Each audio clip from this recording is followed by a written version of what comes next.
Dalam surah Yasin Allah sebut, wa man nu'ammirhu nunakkishu fil khalqi afala yaqilun. Allah sebut pada kita, wa man nu'ammirhu, bila kita dipanjangkan usia kita, dipanjangkan umur kita, nunakkishu fil khalqi afala yaqilun. Allah akan kembalikan kita kepada keadaan kita yang asal, yang awal-awal dulu. Mana kita dilahirkan dalam keadaan serba kekurangan, serba lemah. Lahir sebagai seorang baby, tak ada apa. Kita tak ada apa dulu. Ingat balik, kita dulu mana ada apa, kita lemah, kita mengharapkan cuma ibu kita lah yang nak bawa kita ke mana, keluarga kita lah yang pegang kita.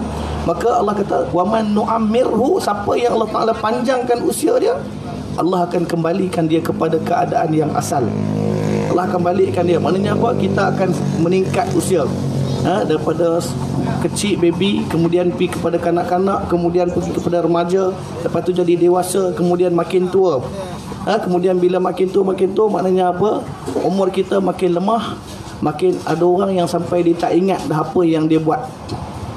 Itu maknanya apa Allah sebut dalam ayat ni.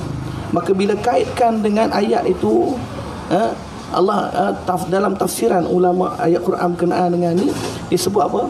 Dia kata ada orang yang Allah Ta'ala bagi pada dia daya pemikiran dia pun jadi makin hari makin lemah.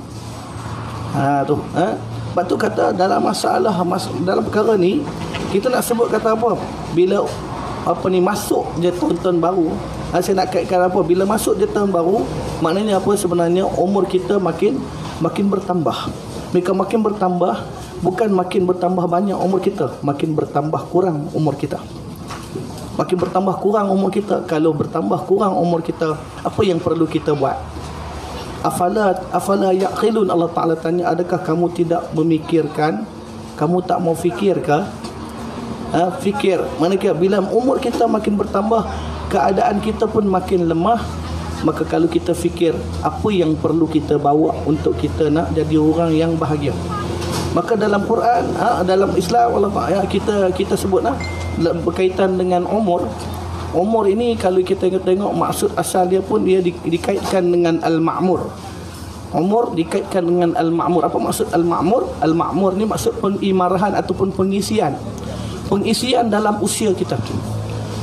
Ada orang yang usianya pendek, tapi walaupun dia dah mati, dia seolah-olah masih hidup. Ada orang yang Allah Ta'ala bagi pada dia, umurnya panjang, tapi bila meninggal dia tak ada apa-apa yang dia bawa. Jadi maknanya apa? Pengisian dalam umur kita itulah yang kita perlu fikirkan. Saya nak kaitkan dengan ketenangan, dengan usia yang Allah Ta'ala bagi. Lepas tu kita nak hidup yang tenang, hidup yang bahagia. Maka hidup yang kekal kita kena ingat juga. Hidup yang kekal bukan di sini. Hidup kekal kita ialah di sana selepas daripada kita meninggal dunia. Maka saya nasihatkan kepada diri saya, kepada kita semua, supaya marilah kita sama-sama isi usia kita, isi umur kita, supaya kita hidup dalam keadaan tenang, diisi dengan perkara-perkara yang boleh jadikan kita hidup walaupun kita telah meninggal. Jadi maknanya apa? Kita isi usia kita, umur kita ni dengan perkara-perkara kebaikan. Apa saja bentuk kebaikan kita buat, mudah-mudahan kita akan jadi golongan yang selamat. Selamat di dunia yang ada hari ini dan selamat di dunia yang akan datang, yang kita semua akan tempuh.